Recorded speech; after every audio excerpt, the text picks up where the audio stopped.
one of the big things for me was that once I was practicing, getting on, like doing this, and with Peter, and I realised, wow, maybe this is possible.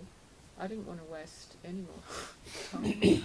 I wanted to get it over with as quickly as possible, because sometimes it was so awful too, and the suffering, conscious suffering, is really much more painful than unconscious suffering, because you're conscious of your suffering, and I became more and more conscious of my suffering.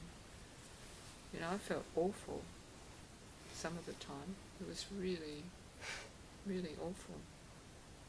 But there was this feeling underneath that just kept me going, this feeling of love and for my teacher, and it was like he was egging me on and going, come on, just a bit further, just a bit further. And then did Peter often say to you, take breaks and stuff like you do to us? And because that's so hard to hear sometimes, when you feel like you want to keep going and put everything into it. Yeah, I did have a few little breaks where I'd go away for a few weeks or whatever, and I had children, so that I couldn't just leave them, and I had children, and that was good for me, because it kept me grounded and stopped me from just becoming probably too obsessive about it.